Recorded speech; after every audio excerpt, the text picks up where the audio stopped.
بالله من الشيطان الرجيم بسم الله الرحمن الرحیم۔ یہ جو اسلامی معاشرہ ہے، اس کی بنیاد اور اس کی اکائی اور اس کا جو خاص وجود اور بقا کے لیے جو خاص رشتہ ہے وہ میاں اور بیوی کا رشتہ ہے۔ میاں اور بیوی کا یہ رشتہ نکاح کے بڑے بابرکت عمل سے وجود میں آتا ہے۔ یہ جو نکاح ہے، نبی اکرم صلی اللہ علیہ وسلم نے فرمایا کہ 4 چیزیں ایسی ہیں، 4 کام ایسے ہیں جو تمام انبیاء کی سنت ہیں۔ ان میں سے پہلا مسواک کرنا، یہ تمام انبیاء کی سنت ہے۔ دوسرے نمبر پر حیا، یہ تمام انبیاء کی سنت ہے۔ خوشبو لگانا، یہ بھی تمام انبیاء کی سنت ہے۔ اور چوتھی چیز والنکاح، نکاح کرنا، یہ بھی تمام انبیاء کی سنت ہے۔ حضور نبی کریم صلی اللہ علیہ وسلم کی زوجہ محترمہ امی عائشہ صدیقہ رضی اللہ عنہ روایت کرتی ہیں کہ 3 آدمی نبی مہربان صلی اللہ علیہ وسلم کے گھر میں آئے۔ آپ گھر موجود نہیں تھے۔ آپ صلی اللہ علیہ وسلم کے ان صحابہ نے نبی مہربان صلی اللہ علیہ وسلم کی معمولات چیک کیے اور دریافت کیا کہ حضور علیہ السلام کیا کرتے ہیں۔ تو جب آپ صلی اللہ علیہ وسلم کے معمول کے بارے میں، آپ کی زندگی کی مصروفیات کے بارے میں انہیں بتایا گیا تو وہ تینوں کہنے لگے کہ وہ تو اللہ کے رسول ہیں، اللہ نے ان کے سارے گناہ معاف کیے ہوئے ہیں، وہ تو معصوم عن الخطا ہے، اور ہم انسان ہیں، ہم تو غلطیاں کرتے ہیں۔ اب ایک شخص نے اس میں سے کہا کہ میں زندگی بھر کبھی سوؤں گا نہیں، ساری رات نفل پڑھوں گا، ساری رات جاگ کر گزاروں گا، نفل پڑھوں گا، تہجد پڑھوں گا۔ ایک شخص نے کہا کہ میں کبھی نکاح نہیں کروں گا، کیونکہ نکاح کرنے سے بھی بیوی بچے ہو گئے، بیوی بچوں کی وجہ سے پھر کام کاج، مصروفیات اور ذکر اذکار اور خاص ذکر اذکار کے لیے تو ٹائم ہی نہیں ہوتا۔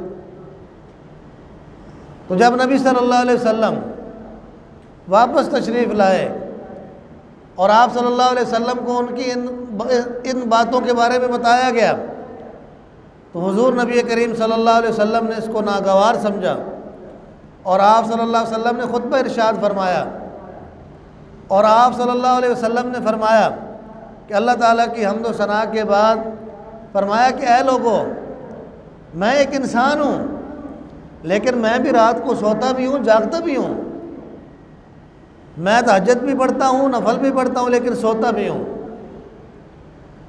دوسرے آدمی نے کہا تھا نا کہ میں نکاح نہیں کروں گا، تو آپ صلی اللہ علیہ وسلم نے فرمایا لوگو، میں نکاح بھی کرتا ہوں، میرے بھی بیوی بچے ہیں۔ تیسرے آدمی نے کہا تھا نا کہ روزے رکھوں گا اور کبھی زندگی میں روزہ نہیں چھوڑوں گا، تو آپ صلی اللہ علیہ وسلم نے فرمایا میں روزہ بھی رکھتا ہوں اور نفلی روزے چھوڑ بھی دیتا ہوں۔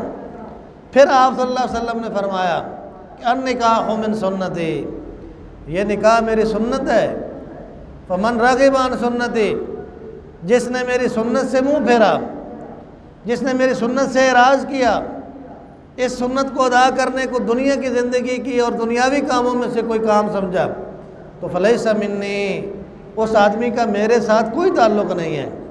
اور نکاح یہ عبادت ہے، جس طرح نماز پڑھنا عبادت ہے، روزہ رکھنا عبادت ہے، اسی طرح نکاح کرنا بھی عبادت ہے۔ نکاح کی مجلس عبادت کی مجلس ہے، لہذا اس کو کوئی دنیاوی کام نہ سمجھا جائے۔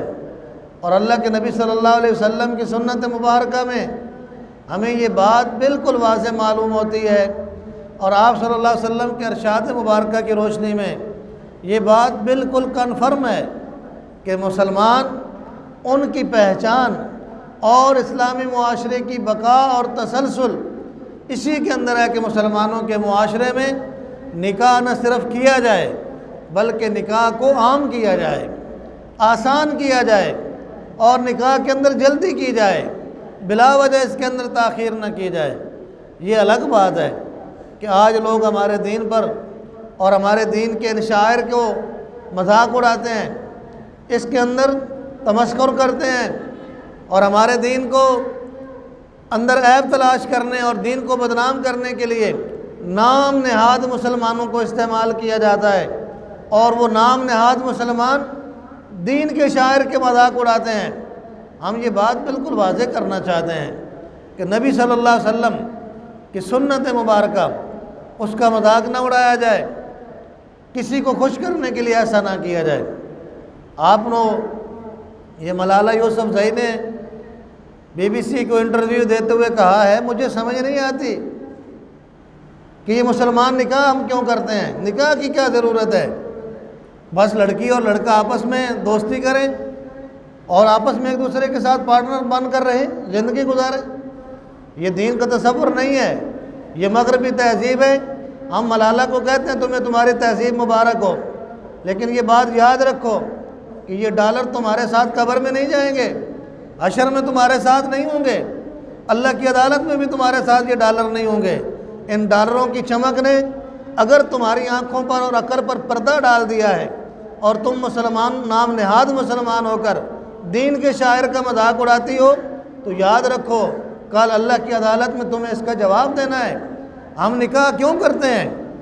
اس لیے کہ نبی صلی اللہ علیہ وسلم کی سنت ہے، انبیاء کی سنت ہے، اور اس سے معاشرے کو طہارت اور پاکیزگی حاصل ہوتی ہے، اور مسلمانوں کا وجود اور اسلامی معاشرے کا بقا وہ نکاح کے اندر ہے۔ لہذا ہم نکاح اس لیے بھی کرتے ہیں، مسلمان نکاح اس لیے بھی کرتے ہیں تاکہ ملالہ جیسی بیٹیاں پیدا نہ ہوں، حلال کے رشتے پیدا ہوں، حلال کی اولاد پیدا ہوں۔ اس لیے کہ جو نکاح کے نتیجے میں اولاد پیدا ہوتی ہے وہ نکاح کے بارے میں اس طرح کی باتیں نہیں کہتی ہے۔ جو بے نکاح لوگ ہیں، جو نکاح کو عیب سمجھتے ہیں اور بدکاری کو، دوستی کو اور فرینڈشپ کو اپنی کامیابی سمجھتے ہیں، ہم کہتے ہیں ان کو کامیابی انہیں مبارک ہو۔ ہمارے لیے، ہماری بچیوں کے لیے، ہمارے گھروں کے لیے، ہمارے معاشرے کے لیے جو چیز بہتر اور کامیابی کی چیز ہے وہ نکاح ہے۔ اور نبی مہربان صلی اللہ علیہ وسلم نے فرمایا، یا معاشر الشباب، اے نوجوانوں، من استطاع منکم الباء، جو تم میں سے نکاح کی طاقت رکھتا ہے فلیتزوج، وہ نکاح کرے، فإنہ غض للبصر، یہ نکاح نظروں میں حیا پیدا کرتا ہے، واحسن للفرج، اور شرمگاہ کے لیے بڑی اچھی چیز ہے۔ اور پھر نبی صلی اللہ علیہ وسلم نے فرمایا، ومن لم یستطع، جس کو یہ طاقت حاصل نہیں ہے وہ کیا کرے؟ وہ روزے رکھے۔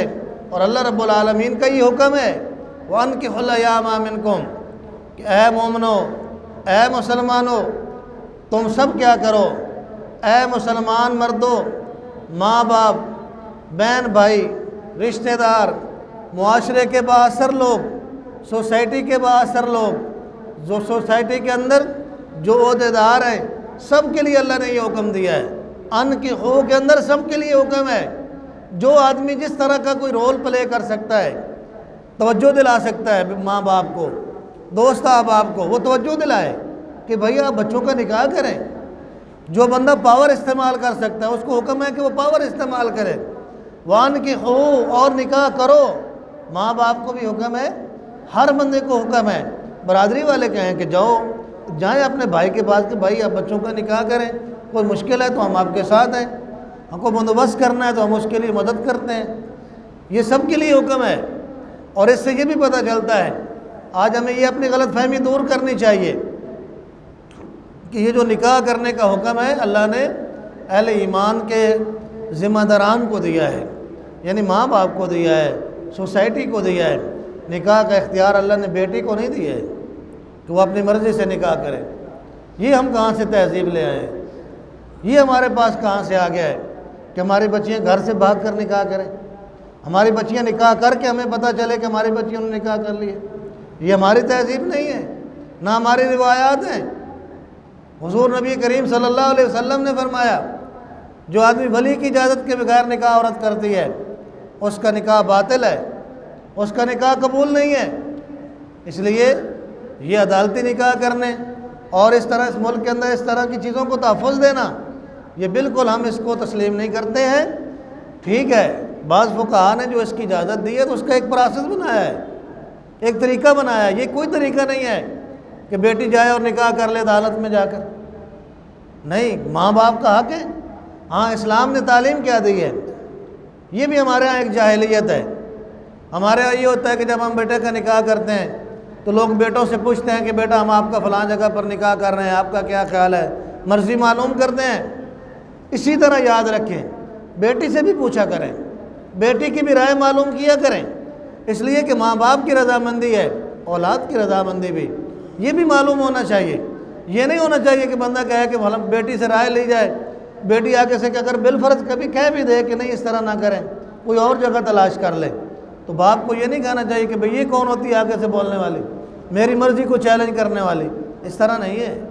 بیٹوں کی رضامندی، ماں باپ کی رضامندی، انہی کی روشنی میں نکاح کا یہ عمل ترتیب دیا جائے۔ ہاں اولاد کو یہ کہا گیا ہے کہ وہ اپنی مرضی نہ کریں، ماں باپ کی مرضی کے تابع رہیں۔ آپ کو بات میں بالکل کلیئر کرنا چاہتا ہوں، اس وقت پاکستان کے اندر جو ہمارا عدالتی نظام ہے، اس عدالتی نظام کے اندر جو ہمارے یہ آئلی خاندانی جو ایکٹ ہے، اس کے تحت آج جو کیس سنے جا رہے ہیں پاکستان کے اندر، اس وقت دن کے اندر 100 کیسوں میں سے 75 کیس جو ہیں فیملی کورٹس کے اندر وہ طلاق سے متعلق ہیں۔ یعنی ہمارے ملک میں شرح طلاق بڑھ رہی ہے، اور اس کی ایک بنیادی وجہ یہ ہے، اور اس طلاق کی شرح کے اندر جو اضافہ ہے اس کی بنیادی وجہ بچی کا اپنی مرضی سے شادی کرنا، اور پھر اس شادی کا فلاپ ہو جانا، اس نکاح کا فلاپ ہو جانا، یہ وہ خطرناک مسائل ہیں۔ اور دن کے اندر ایسے درجنوں لوگ ہیں جو اس غیرت کے نام پر قتل ہو جاتے ہیں، جن کو لوگ قتل کر رہے ہیں۔ یہ غیرت کے نام پر قتل کر دینا، غیرت اس سے پہلے ہوتی ہے، کسی کو قتل کرنے سے پہلے غیرت ہوتی ہے۔ آپ بیٹی کو باپردہ بنائیں، اسے اچھا ماحول دیں، اچھی تعلیم دیں، ان کا خیال رکھیں۔ جب ہم یہ چیزیں نہیں دیتے ہیں اور وہ خود کوئی ایسا قدم اٹھاتے ہیں تو پھر ہماری غیرت جاگ جاتی ہے۔ بے پردگی پر بھی تو غیرت آنی چاہیے نا، اس وقت تو ہمیں نہیں آتی ہے، پھر ہم قتل کر دیتے ہیں۔ قتل کرنا تو کوئی حل نہیں ہے، یہ کوئی اسلامی طریقہ نہیں ہے کہ غیرت کے نام پر قتل کر دینا، یہ کوئی طریقہ نہیں ہے۔ اس سے پہلے ہمیں سنبھلنے کی ضرورت ہے، اور اس کا طریقہ کیا ہے؟ معاشرے کو پاک رکھنے اور بچوں کو پاک دامن بنانے کا سب سے آسان فارمولہ یہی ہے کہ وَأَنكِحُوا الْأَيَامَ، اے مسلمانوں جو تمہارے معاشرے میں بے نکاح لوگ ہیں ان کا نکاح کرو، ان کا نکاح کرنا تمہاری ذمہ داری ہے۔ اور پھر اللہ رب العالمین نے فرمایا کہ جو تمہارے نیک غلام ہیں ان کا بھی نکاح کرو۔ إِن يَكُونُوا فُقَرَاءَ يُغْنِهِمُ اللَّهُ مِنْ فَضْلِهِ، اگر وہ فقیر ہیں، محتاج ہیں، تنگ دست ہیں، اللہ انہیں اپنے فضل سے غنی کر دے گا۔ یہ بالکل حقیقت ہے، اس لیے کہ جو آدمی نکاح کے اس بندھن میں بندھ جاتا ہے اس کو احساس ذمہ داری ہوتا ہے، وہ کام کاج میں لگ جاتا ہے، کام کرتا ہے، محنت کرتا ہے کہ اب میں ذمہ دار ہو گیا ہوں، اب مجھے کچھ کرنا ہے، اس لیے کہ مجھے اب فیملی کی کفالت کرنا ہے، تو وہ کام کے اندر لگ جاتا ہے۔ اور اس سے مراد یہ بھی ہے، اللہ رب العالمین نے مجھے اور آپ کو یہ بھی درس دیا ہے کہ تم خواہ مخواہ حسابی کتابی نہ ہو جاؤ، ہر وقت جمع تفریق نہ کرتے رہو۔ بچوں کے نکاح کے معاملے میں آج تم کو کہ نہیں ابھی تو یہ ڈگری بھی لینی ہے، ابھی تو یہ بھی کرنا ہے، ابھی تو بچے نے یہ بھی جاب کرنی ہے، فلاں کرنا ہے۔ ہاں اگر تمہارے پاس گنجائش ہے، ماں باپ کے پاس وسعت ہے تو نکاح کرو، جمع حسابی کتابی بن کر نکاح میں تاخیر تو نہ کرو۔ آج ہمارے معاشرے کے اندر کتنی زیادہ عورتیں ہیں، ہماری فیملی کے اندر کتنی ایسی عورتیں ہیں، خواتین ہیں ہمارے گھروں کے اندر، ہمارے اس معاشرے میں، جو اس وجہ سے نکاح نہیں ہو رہا ہے، سٹیٹس کا مسئلہ ہے۔ یہ ہم نے ایک بت بنا لیا بھائی سٹیٹس کا مسئلہ ہے جی، وہ مجھے برابری کا رشتہ نہیں مل رہا ہے۔ نبی صلی اللہ علیہ وسلم نے فرمایا، حضرت علی رضی اللہ عنہ کو فرمایا کہ اے علی جب نماز کا وقت ہو جائے تو تاخیر نہ کرو۔ پہلا حکم دیا، جب نماز کا وقت ہو جائے تو نماز پڑھنے میں تاخیر نہ کرو، کہ یہ نہ کہو کہ بھائی یہ کام کر لیتے ہیں، نماز تو بعد میں پڑھ لیں گے، ابھی یہ مصروفیت ہے، بعد میں جماعت کے بعد پڑھ لیں گے جی، خود جماعت کروا لیں گے جی، طرح طرح کے بہانے ہیں۔ تو آپ صلی اللہ علیہ وسلم نے فرمایا کہ اے علی نماز کا وقت ہو جائے تو تاخیر نہ کرو، اور فرمایا جب بیٹی اور بیٹے کے لیے برابر کا رشتہ مل جائے تو کبھی رشتے کے اندر تاخیر نہ کرو۔ آج ہم بلا وجہ اپنے بچوں اور بچیوں کی شادی میں تاخیر کرتے ہیں، اور جب وہ کوئی قدم اٹھا لیتے ہیں تو پھر ہم غیرت کے نام پر قتل کر دیتے ہیں۔ اس لیے اس بات کا خیال کریں، آج ماں باپ کو پہلے سے زیادہ ذمہ دار ہونے کی ضرورت ہے، مجھے اور آپ کو ذمہ دار ہونے کی ضرورت ہے کہ اپنے بچوں کو اچھا ماحول دیں اور ان کے نکاح میں جلدی کریں، تاخیر نہ کریں۔ اور نبی مہربان صلی اللہ علیہ وسلم کے پاس ایک شخص آیا، اکاف نامی شخص آیا، اس نے کہا، آپ صلی اللہ علیہ وسلم نے پوچھا اس کے حالات کا آپ کو پتہ تھا کہ یہ اچھا ہے، صاحب ثروت آدمی ہے، مالدار آدمی ہے، وسائل والا آدمی ہے؟ فرمایا کہ تم نے نکاح کی ہے؟ اس نے کہا نہیں۔ آپ صلی اللہ علیہ وسلم نے فرمایا کیوں نہیں کی ہے؟ نکاح کرو۔ اس لیے کہ جو آدمی وسعت کو پانے کے باوجود نکاح نہیں کرتا ہے وہ معاشرے کا رذیل آدمی ہے، ذلیل آدمی ہے۔ اس لیے آج ہمارے معاشرے کو ضرورت ہے کہ ہم اس کام کے اندر سستی کو چھوڑیں، ہم اپنی ذمہ داریوں کو پورا کریں، ماں باپ اپنی ذمہ داریوں کو پورا کریں کہ وہ ان کاموں میں، نکاح کے عمل میں ہم جلدی کریں۔ اور پھر اس کے بعد کیا کریں؟ ہمارے ہاں ایک یہ بھی بڑا مسئلہ ہے، بھئی ہم نے شادی کرنی ہے تو فنکشن ہونا چاہیے، فنکشن کے لیے بڑے پیسے ہونے چاہیے، ولیمہ کرنے کو ہم شاید سنت نہیں سمجھتے ہیں، لیکن یہ روٹی کھانے کی شادی پر بڑی ضروری ہے۔ نہیں، یہ کوئی ضروری نہیں ہے، آپ کے پاس گنجائش ہے۔ آپ دیکھیں نبی صلی اللہ علیہ وسلم خاتم الانبیاء، ہم سب کے سردار، کتنا آسانی ہمارے لیے انہوں نے پیدا فرمائی۔ آپ صلی اللہ علیہ وسلم کا زینب رضی اللہ عنہ سے نکاح ہوا اور نکاح کے بعد آپ نے صحابہ کو جمع فرمایا اور سب کو کہا کہ جس کے پاس جو کچھ لے آیا لے آئے، کوئی ستو لے آیا، کوئی چیز لے آیا۔ تو آپ صلی اللہ علیہ وسلم نے سب کو جمع کیا اور فرمایا آؤ آؤ کھانا کھاؤ۔ جب سب نے کھا لیا تو فرمایا یہ میرے ولیمے کا کھانا ہے۔ آج ہمارے لیے کیا ہے؟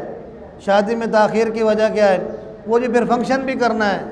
پھر ایک اور بڑا مسئلہ جو ہمارے معاشرے میں شادی کے اندر تاخیر کا سبب ہے، جہیز۔ بچی والوں کے لیے جہیز کا ایک مسئلہ، بچے والوں کا جہیز لینے کے لیے مطالبہ، یہ وہ غیر مسنون عمل ہے، یہ میرے اور آپ کے نبی کی سنت نہیں ہے۔ بس جس کے پاس جتنی گنجائش ہے اتنا دے دو۔ کچھ ضروری ہے سونا ڈالنا؟ کچھ ضروری ہے کچھ زیورات اور اس طرح مطالبات کرنا کہ اتنا سونا آ جائے، اتنا سونا آ جائے؟ یہ بالکل ظلم ہے، یہ بڑی زیادتی ہے۔ ہمیں آگے بڑھنا ہوگا، ہمیں اس سنت پر عمل کرنے کی ضرورت ہے جو سادگی کی سنت ہے، آسانی کی سنت ہے، تاکہ ہم بچیوں کا نکاح کریں، انہیں گھروں میں نہ بٹھائیں، بچوں کا نکاح کریں۔ یہ زیادہ بہتر ہے کہ یہ بہتر ہے کہ ہم جہیز کے چکر میں، سامان کے چکر میں، بچی کی شادی کے اندر تاخیر، بچے کی نوکری کے چکر میں، یہ بھی پڑھ لو پھر نوکری کرو پھر کچھ کماؤ پھر مکان بناؤ پھر شادی کریں گے۔ ٹھیک ہے، ہونا چاہیے، لیکن ایک حد تک ہونا چاہیے۔ سارے عمل اس وجہ سے تو تاخیر کا شکار نہ ہوں۔ پھر ایک اور بڑا مسئلہ یہ ہے کہ بھائی جہیز کے ساتھ ساتھ ہمارے لیے ایک اور مطالبہ اپنایا ہے کہ بچی اتنی پڑھی ہوگی تو ہم کریں گے۔ بھائی بچی کو دین کا، بچی کے بارے میں نبی صلی اللہ علیہ وسلم نے کیا فرمایا؟ آپ صلی اللہ علیہ وسلم نے فرمایا کسی عورت سے نکاح کرنے کی 4 وجہ ہوتی ہیں۔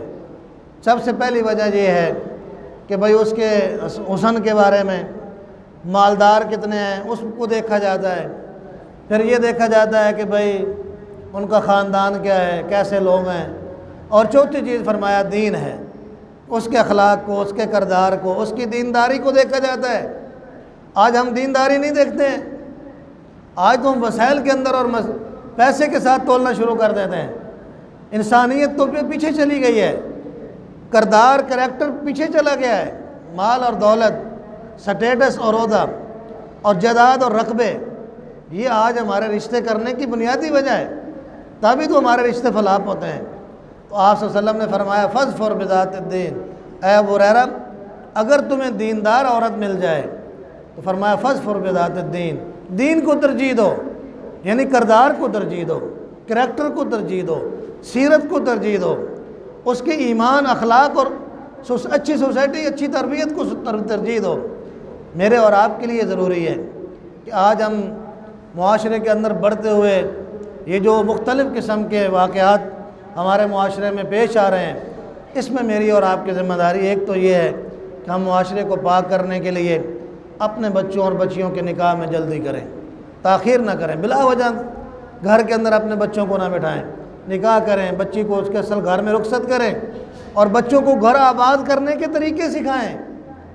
بچی کو بھی بتائیں کہ گھر کیسے چلانا ہے، بچی کو گھر سے رخصت کریں، اسے بتا کر رخصت کریں کہ بیٹا جس گھر میں تم جا رہی ہو یہ گھر تمہارا اصل گھر ہے، یہ میرا گھر اصل گھر نہیں ہے۔ ماں باپ کا گھر بچی کا اصل گھر نہیں ہے، بچی کا اصل گھر اس کے خامند کا گھر ہے۔ لہذا جب کبھی گھر میں لڑائی ہو جائے تو کم از کم بیٹی گھر میں ناراض ہو کر آئے تو یہ نہ کہا کریں کہ بھئی ہم آپ کو اس کے خامند سے موک لیں گے جی، یہ کر دیں گے، نہیں، صلح کی صورت پیدا کریں۔ کیوں طلاق بڑھ رہی ہے؟ آج طلاق کی شرح کیوں بڑھ رہی ہے؟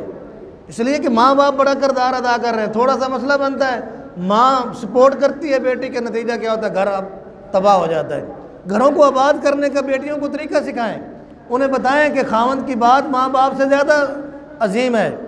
ایک عورت کے شادی شدہ ہونے کے بعد اگر اس کا خاوند اس کو یہ کہے کہ تم نے ماں باپ کے پاس نہیں جانا تو وہ نہیں جا سکتی، اس لیے کہ خاوند کا آرڈر زیادہ اہمیت رکھتا ہے۔ جب ہم شادی کر دیتے ہیں تو پھر خاوند کو ڈی ویلیو کرنا شروع کر دیتے ہیں، اس کا نتیجہ تو یہی نکلے گا کہ گھر آباد نہیں ہوں گے بچیوں کے۔ لہذا بچیوں کو گھر آباد کرنے کے بھی طریقے سکھائیں۔ جہاں ہم ان کو میتھ سکھاتے ہیں، انگلش سکھاتے ہیں، کمپیوٹر سکھاتے ہیں، وہاں ہم یہ بھی تو سکھائیں نا کہ بیٹا تم نے گھر چلانا ہے، تم گھر کی ملکہ ہو، گھر کی ذمہ داریاں ادا کرنا ہے۔ گھر کے اندر شوہر تمہارا نگران ہے، نگہبان ہے، تمہارا محافظ ہے، تمہارا مجازی خدا ہے۔ اس لیے کہ نبی صلی اللہ علیہ وسلم نے فرمایا کہ میں اگر اللہ کے سوا کسی کو سجدہ کرنے کا حکم دیتا تو میں عورت سے کہتا کہ وہ اپنے خامند کو سجدہ کرے، اس لیے کہ اس کا مجازی خدا ہے۔ لہذا بچیوں کو گھر سے رخصت کرتے ہوئے جہاں جہیز دینا ہے وہاں ان کو یہ تعلیم اور تربیت بھی دینا ہے کہ بیٹا تمہیں اب اپنا گھر آباد کرنا ہے، تو بچیوں کو گھر آباد کرنا بھی سکھائیں۔ اور آخری بات وہی ہے جو شروع میں نے کی ہے کہ آج کے اس دن پر ہم یہی کہنا چاہتے ہیں کہ ہمارا معاشرہ نکاح کے ذریعے پاک ہوگا، ہمارے معاشرے کا استحکام، اس کی بقا اور اس کی نشو و نما وہ نکاح کے ذریعے سے ہے، اور نکاح ہی کے ذریعے سے مسلمان باکردار بنتے ہیں، باحیا بنتے ہیں، اور اسی نکاح کے ذریعے سے نیک اور صالح اولاد پیدا ہوتی ہے۔ لہذا ہم اپنی بیٹی ملالہ کو بتانا چاہتے ہیں، وہ کہتی ہے مجھے سمجھ نہیں آتی کہ ہم نکاح کیوں کرتے ہیں۔ میں نے آپ کو بتایا ہے کہ مسلمان نکاح اس لیے کرتے ہیں تاکہ ملالہ پیدا نہ ہو۔ یہ ملالہ تبھی پیدا ہوتی ہیں جب نکاح نہیں ہوتے ہیں، نکاح ہوتا ہے تو ملالہ جیسی بیٹیاں نہیں پیدا ہوتی، پھر فاطمۃ الزہرا جیسی بیٹیاں پیدا ہوتی ہیں، عائشہ صدیقہ جیسی بیٹیاں پیدا ہوتی ہیں، خدیجہ الکبریٰ جیسی بیٹیاں پیدا ہوتی ہیں، باکردار بیٹیاں پیدا ہوتی ہیں۔ اس لیے ہم کہتے ہیں کہ خدا را دین کے شاعر کا مذاق نہ اڑاؤ، دین کی تعلیمات کا مذاق نہ اڑاؤ، سنت رسول اللہ کا مذاق نہ اڑاؤ۔ یہ تمام انبیاء کی، محمد مصطفیٰ کی سنت ہے، اس سنت کو زندہ کرنا ہے، اس سنت کو تحفظ دینا ہے اور اس پر عمل کرنے کو آسان بنانا ہے۔ اور نکاح کے اوپر ہمیں فخر ہے، نکاح کے اوپر ہمیں ناز ہے، یہ ہمارے لیے ایک امتیاز ہے تمام معاشروں سے۔ مسلمان معاشروں کا تو یہ امتیاز ہے کہ ان کے ہاں نکاح ہوتا ہے۔ لہذا فرینڈشپ، دوستی اور پارٹنر کے نام پر کوئی رشتہ اسلام میں نہیں ہے۔ اسلام میں خامد ہے، باپ ہے، بھائی ہے، یہ وہ رشتے ہیں جو اسلام نے دیے ہیں۔ ہم ان سے کہنا چاہتے ہیں جن کو سمجھ نہیں آتی ہے، تمہیں مغربی تہذیب مبارک ہو، تمہیں تمہارے ڈالر مبارک ہوں، تمہیں تمہارا دین مبارک ہو، ہمیں اپنے محمد مصطفیٰ کے دین پر ناز بھی ہے، ہمارے لیے قابل عمل بھی ہے، اور میرے اور آپ کے لیے کامیابی کا دین بھی دین اسلام